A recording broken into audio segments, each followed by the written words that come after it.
Obezbeđen je direktan TV prenos za Jugoslaviju, Austriju, Dansku, Hong Kong i za internacionalni kanal Eurosport. Selektori Ivica Osim i Alfred Riedl, te o sastavima timova bilo reči.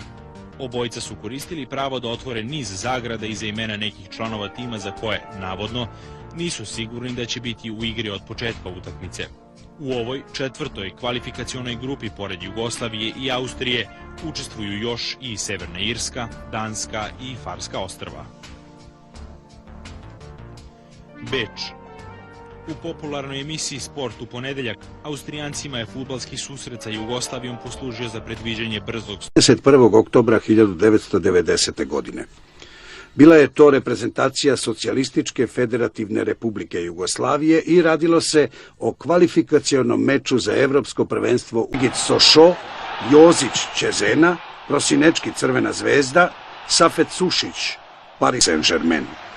Utakmicu je pratilo 11.422 gledaoca, a Ivica Osim je kao selektor 39. put sastavio državni tim. Kapitan je bio Zlatko Vujović. Do kraja te 1990. godine Jugoslavija je Posljednja reprezentacija Socijalističke federativne republike Jugoslavije igrala je u sastavu Omerović Partizan, Stanojković Partizan, Vujičić Partizan, Najdovski Crvena zvezda, Novak Partizan, Baždarević Sošo, Savićević Crvena zvezda, umjesto njega Mijatović Partizan, Dejtonskog sporazuma, u prijateljskom meču sa svetskim prvakom Brazilom u Porto Alegreu. Brazil je